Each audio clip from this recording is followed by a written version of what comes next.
Hey there, Scorpio. Happy new moon to you. It's a new moon in Cancer today. It's the 25th of June, 2025. And in this video, I'm going to take you on a journey from the new moon in Cancer right the way through to the heavy, heavy full moon in the sign of Capricorn on the 10th of July. Now, before I talk about this journey, I just want to talk a little bit about each of these moons and the energy of them, because today's new moon in Cancer is far from this fluffy, comforting new start that we often get the feel for around the time of the new moon in Cancer.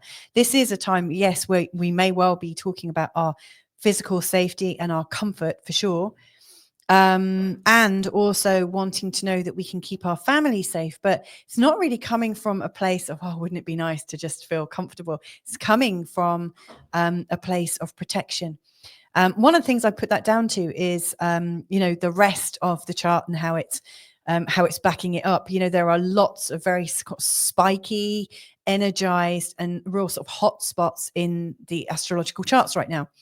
But moreover than that, I like to play with named asteroids, and asteroid chaos and also asteroid truth are absolutely in the conjunction with the new moon. So I do think as truths are bubbling up and we all sense it, we all feel it, what has been covered is being uncovered. And I think it's causing a lot of chaos all around. And obviously, you may well know that feeling from your own truths as they come up and the chaos they might create when you realize that part of your life maybe doesn't feel quite so honest anymore. Part of it feels like it's just a role you're playing, and of course that can bring up chaos. Now, if we look at the heavy full moon in Capricorn, that is, I think, really testing our resiliency. It's really getting us to work harder, a lot harder. In particular, the Sabian symbol is backing that up, and I will talk about that in the actual full moon episode. But this particular full moon is also in a T-square with Chiron, the wounded healer. So I think this is bringing us into a place where we feel quite unsteady. But between these two moons, the big noise really is that Uranus is changing signs. So Uranus takes about 7 years to go through a sign completely. He usually steps in, moves back out in a retrograde, and then he goes direct back into that sign again. And so he's been with us. He first went in 2018 and then permanently came in March of 2019. And he's been with us ever since. He's been with Taurus ever since. Now he's going into Gemini. He will come back out of there later on this year, and then he'll be going back in April 2026 into the sign of Gemini, and he's going to be there for until 2032. So a really big chunk of time. Now, Uranus's energy is very chaotic. It's very stop-starty. It really shows us where consciousness is feeling a little bit trapped and things have got to move, a bit like how a volcano just suddenly erupts and this new truth comes forwards and boom, there it is. It's very much like a thunderstorm or tornado, or a hurricane. This is a really hard front, like this real sudden change that can take us by surprise. All of those things sound like really big events, and they obviously can be quite destructive as well. But really, Uranus is looking for the truth, is seeking for the truth, because in the truth comes great freedom. And so, yes, we're coming into a new freedom, liberation, truth cycle. And so what I want to do in this particular forecast for you is answer these following 3 questions. So the first one would be, how are you shattering limits right now? Like, how are you breaking apart those sides of you that are being pinned in place? How are you shattering those? How are you making empowered choices right now, given what appears to be going on in the world, which I think, what's going on out there is most likely going on inside, above and below and all that jazz. I really do think everything is mirrored. We live in a mirroring realm. And so how can you make empowered choices right now in spite of what's going on? And then the third one is, how are you building foundations for a brighter future? What actions can you take? And I think if you're listening, hopefully I'll get to those. If you're new here, hi, my name's Louisa Tanner Munson. And the whole purpose that I do this, I think, is for me to get clearer. I find it really useful and it helps me to understand my clients much better. So that's why I carry on doing this. And also I've got some amazing supporters. So, that keeps me going. The last thing I want to share before we start this forecast rolling, and that is, you know, this is designed with a whole sign Western tropical model. What that means is I've assigned one sign per house. So there's 12 houses in an astrological birth chart, and your ascendant sign will be in the first house, and the next sign will be the second house. Now, most of the people, most likely you too, people that watch my channel tend to have a good knowledge of astrology already. And so if you know your birth chart, if you look at your birth chart and you've got one sign in your first house and also a little bit of the second sign. So for instance, I use Placidus as my charting model. And, you know, I've got Scorpio rising and I've got Scorpio and Sagittarius in my first house. So if you prefer a Placidus model, I suggest you watch the sign of your ascendant and also watch the following sign. So for me, well, for you, if you are, oh, this is Scorpio. My rising sign is Scorpio. And so I would actually listen to Scorpio and also Sagittarius to really get a full picture. Now, some people also watch this because that's where their sun sign is. That's completely great to do as well. I get a lot of feedback from people that watch their sun sign and they find that just as useful. So use these forecasts in a way that are there to help you, and we'll be off to a good start. Now, obviously, with lots of changes, and I can't include everything in a 20-minute forecast, but what I do have is lots of other episodes that might be useful too. So I've got an all signs forecast for this particular period, which if you want to deep dive into it, go much deeper, then there's that. I've also recently released a Jupiter in Cancer video. Also, this is my new moon in Cancer forecast.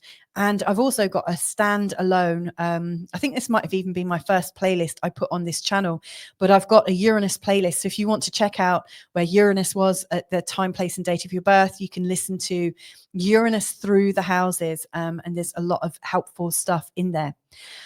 So I'm going to be looking at two charts today, and they are the charts of the new moon and also full moon. But before I do that, let's just quickly acknowledge everybody that has supported this channel and also who may continue to support this channel. Thank you so much. So yeah, here are the charts. So from your perspective, and mine, because I've got a Scorpio rising too, you'll notice that the new moon is in our 9th house. The 9th house is all about our experience of everything that's foreign to us, everything that's new, everything exciting, everything that is not of the consciousness we were raised with. And also something that takes us out of the learning that we might have had in our childhood. So for instance, the 3rd house is really where everything that, like, that's where we formed our normality. You know, this is where we did a lot of our growing up. This is where we went to school, where we experienced our siblings, our community, and what that meant to us. And up here is where we went to escape all of that programming. And this is where we came to learn things from our own perspective. You know, this is a deeper dive into learning when you have things coming into this part of your chart.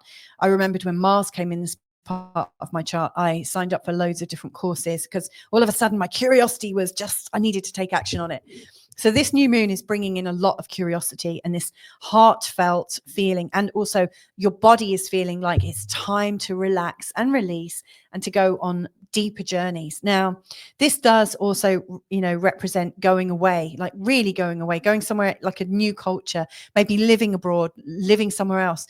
This could be studying away. This may be that you're meeting friends who are foreign, that you're learning a new language, that you're studying a new form of spirituality or religion or philosophy or law or any of these higher level studies. To me, this is an understanding of life in a completely new perspective. And so the new moon here is really awakening all of that for you. And Jupiter is very close by. He's very close to the sun. So a lot of his energies could be negated. However, Jupiter is also strong here because in the sign of Cancer, it's like Jupiter on steroids. He is exalted here. All of his best qualities come out, I think, in the 9th house and also in the sign of Cancer. He's really strong. So yeah, Jupiter here is encouraging you to feel into the comfort of knowing new things. He is also encouraging you to feel at home with the new and feel at home with the adventure that you're taking yourself on, and to not stop. You know, if you're learning something new, like extend it a little bit, like have an experience of it. Like if you're learning about a different culture, eat the food, meet the people, listen to the music. You know, this is about an all-encompassing new learning and a new experience. Now, if you're a YouTuber or if you're a fan of social media, the ninth house also has this kind of broadcasting energy as well. It really helps us to broadcast our messages. It helps us to really let everything out in a great way. This is a place where we share, especially if you're teaching. If you've got a teaching energy, this is a great time to be teaching and sharing what you know, which is maybe far out for other people. So this is all about learning and higher learning and feeling into like the spirit of life, the spirit of adventure. And now if I'm going to show you the other moon chart, the full moon chart, and the moon is going to go around here up until the 10th of July, and then it's going to land here in exact opposition to the sun. You'll also see Mercury is going to change signs. Venus is going to change signs. In fact, Uranus is also going to change signs. Let's just see. There we go. So the moon is now magically here in opposition to the sun. And this is the position that they're always in when they're in a full moon. This time it's in Capricorn and Cancer. And so this moon in Cancer is bringing up, like, for instance, if at the start of this 2-week period, you're feeling really kind of juicy for learning more things. And it's exciting. It's kind of really resetting you. It's like whetting your appetite for something new. And yet the moon here around the time of the full moon in Capricorn is saying, whoa, that was too much. I need to pull you back in. And so it's like this instinctual part of you is kind of saying, whoa, don't step so far away from the norm. You know, like if you're looking at, I've got quite a deep lawn at the moment. What I mean is it needs a good cut. And some of the blades of grass are much higher than the others. And I guess, you know, when we are curious and we're learning things, we grow maybe a bit faster than the rest. And so the moon here is saying, come on, back into the community, get out of that place of open knowledge. You know, it's almost seeing that the new knowledge and the new experience and that foreign experience that you're enjoying right now is dangerous, and you don't want to stand out. And so the moon is pulling you back into the kind of energy that you grew up in, maybe the rules of your family, the rules of your childhood, the rules of your community. And you're emotional about it. And you might find it's not you pulling yourself back. It might be the people around you. You know, the people from your community seem like they've got a bit of a bee in the bonnet. And you might find around the time of the full moon, it feels really quite heavy. And it's like, how the hell do I balance all this? Especially seeing as the moon is you know, in a square with Chiron, and also the sun is in a square with Chiron. This could actually make you a bit poorly if you're not careful, you know, because Chiron in the 6th, you know, if he gets out of balance and if you get really stressed, it's almost like the nerves can get to you. Now, I think this is a really important time for you to really stay grounded and to watch your health as much as you can, you know, to nourish your health. In fact, if we go back to the new moon in Cancer, you know, the new moon in Cancer is deeply nourishing. It is about nourishing and looking after you. You know, the new moon in Cancer is like a big mum hug. It's there to hold you in place and to let you know that you're safe. And so if you were to carry on from that moment of safety, from the perspective of I'm looking after myself, I love myself, I absolutely love and adore myself, and this is you know, the most useful thing I can do right now. If you carried on from that, I really do think that by the time you get to the full moon, you'll be actually really quite well in your body. So just watch out for that. There's also Uranus that's changing signs. So from your perspective, again, if I go back, Uranus is in the 7th house, and he's been there a long time. And during that time, you might have found that your partner has got a little bit less responsible, a little less reliable, and a lot more free and liberated.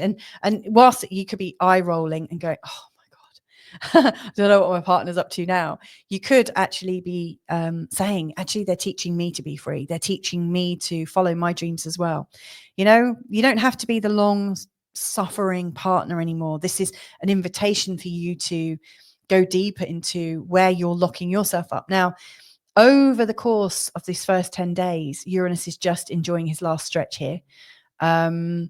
And you might be like reflecting on how much more you actually like your relationship, since it's got a little bit more free, since you've been learning more about freedom, and also the truth, the underlying truth between you both. When Uranus comes, well, first of all, it's Venus that's going into the 8th house. Venus is coming up on the 4th. She's making a conjunction with Uranus, and then she's going into the 8th. She's also making some really strong connections with the outer planets. Then Uranus comes into the sign of Gemini, and they're both working together. You'll see it right now if I just go on to the next screen.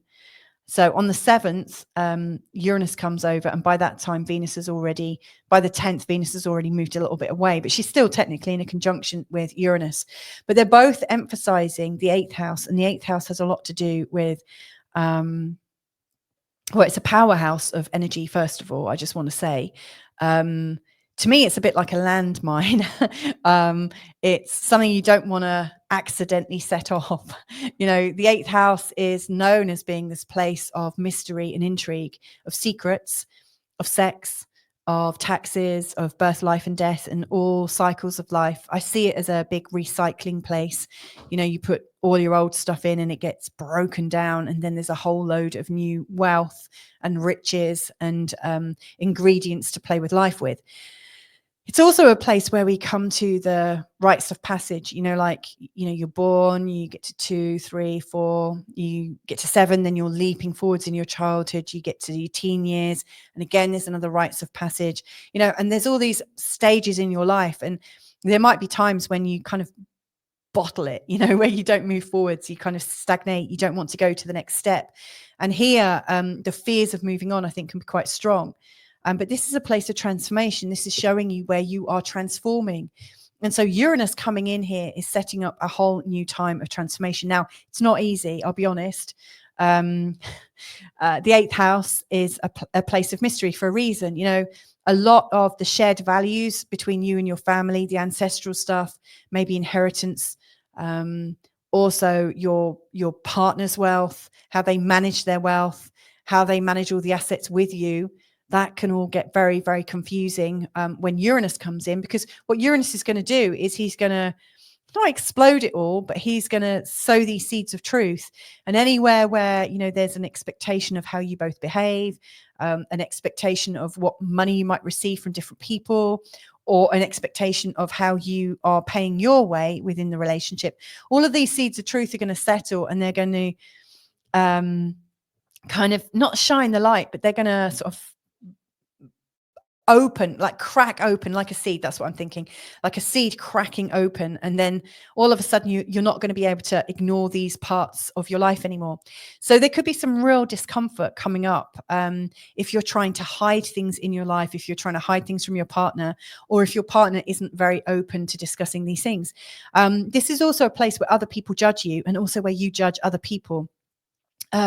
So for instance, any old projections that you've got over people, anywhere where you've said, yeah, my partner's like this, he's always going to be like that. All of these expectations can really rob us of a real connection.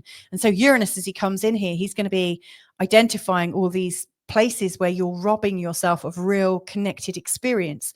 And so, yeah, he's going to revolutionize the way you come together with the people with whom you've karmically been associated with. Like, you can't really help who your parents are or who their parents are and your ancestry. And I think you'll be unraveling all of these understandings of your genetic and also like family line. And Uranus is really going to show all these discomforts so that you can come into the real truth of it. Now, obviously, I'm going to talk about this more in my Uranus video, but in terms of this 2 weeks ahead, as he pops in, I think there's going to be an intensity coming up around the shared things between you and your loved ones. Now, Venus in a conjunction with him beforehand, I think, is really kind of cool. It's really sweet.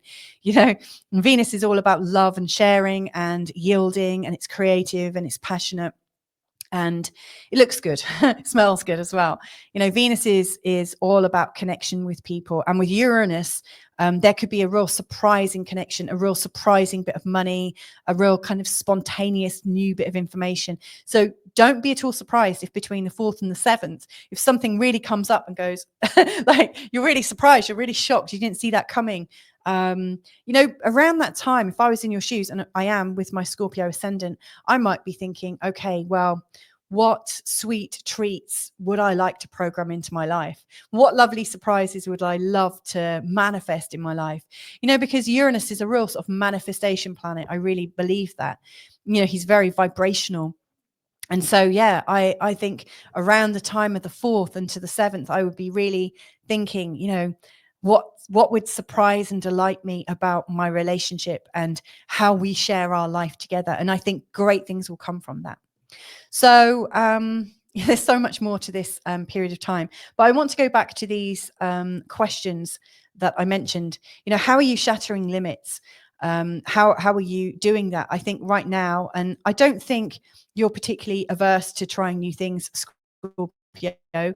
There's a certain amount of deep intensity with you that really suits doing things a little bit differently and playing by your rules and not everyone else's. It's a sort of inner rebelliousness which helps you. But I think the more you can be open to enjoying like the growth of your 9th house. I don't think you have to do anything wild, but I do think you might be coming into a time of study. In particular, studying in a way that might help you with your money, because Jupiter here, he does rule your 2nd house of money, and up here, I think he's probably opening you up to new insight that might be quite valuable. So I think you're shattering your limits by maybe learning more and expanding more. How are you making empowered choices? I think in understanding that everything is not as it seems, and even when there does appear to be a real true villain of the piece, and even when you've grown up maybe with a manipulative parent or a really strange story in your family whereby one person is looked after or really cared for and another person is scapegoated, anywhere where you've come into a family line and there's a story that everyone has to make a big effort about one person or one way of being and everyone else has to kind of put up with it, anywhere where there's this kind of almost like a sad story that you've been involved in as part of your karma that you almost can't get out of. I think in terms of making empowered choices, I think the choice is to see that even in these stories that look like they're set in stone, that really look like, oh, this is how it really is. Everyone has to feel sorry for that person, and we're all just bystanders. We're the lucky ones. You might choose to see that everyone is playing a part, and just see that everyone has their part to play. You may be playing the part of the victim. You might also be playing the part of the villain. But however this is coming up, recognize that these are all just masks. These are all just roles we're playing right now. And I really think during the time that Uranus is coming through this chart, if you're really conscientious about it, and if you're lucky that you're open enough and it starts to spread throughout your family, I think some of these roles are going to come undone. So it's really, really deep work that you're doing. How are you building foundations for a brighter future? I want to come back to this again. The more you go into that place of not judgment, like releasing your judgments, almost drawing a line under the past and saying, you know what, this is time for a clean slate. Let's start. I don't know what the rules are, but let's see how we get on. I think that kind of openness is going to move throughout your family, move throughout your relationship and around you. I think you will be like a beacon of truth and a beacon of change and openness. And I think that is the thing that's building the foundations for your brighter future, because when everything opens up, you won't have to put up with BS that you've put up with for your whole lifetime. So I'm going to leave that there for you, Scorpio. Now, if you love the cut of my jib, if you love the way I do these forecasts and how I talk about the planets and how it might be manifesting for you, I also do romance and connection forecasts, and also career and ambition forecasts. I do 2 of each. every month. So there's 4 extra forecasts, and these are available to my members. And if this kind of energy, this kind of field that I'm creating right now, like this feeling of reassurance, hopefully, and a feeling that, you know, we're in this together, if you like that energy, then you might find my membership quite useful. So there's the 4 forecasts that you get each month. There's also not one, but there's 2 community hangouts each month where I invite you to a Zoom call. We all show up, or whoever wants to come can come. We have an agenda of what we're going to discuss. We have our planets and, you know, our charts in front of us, and we talk about our experience of the positions we've got in our charts. So it's a great place to learn with friends and make friends, and to feel really supported by a really diverse group of people. Got a really nice group, in fact. We've also currently got new moons and full moon ceremonies with shaman Whitney Mullings.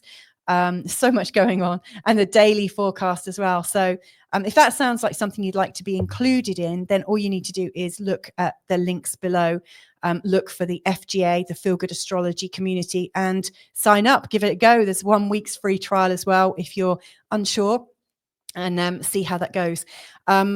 Also, if you're looking for some instant advice, there's also a link in the description fields showing you how to get 5 free questions with a WhatsApp astrological service called Astronex. If that's of interest to you, just click on that link and see what comes up. So there you go. There's my thoughts for you, Scorpio, but wishing you a really beautiful 2-week period. And, you know, if I can be of help, you know where I am. All my details are below. But anyway, sending you loads of love. Bye for now.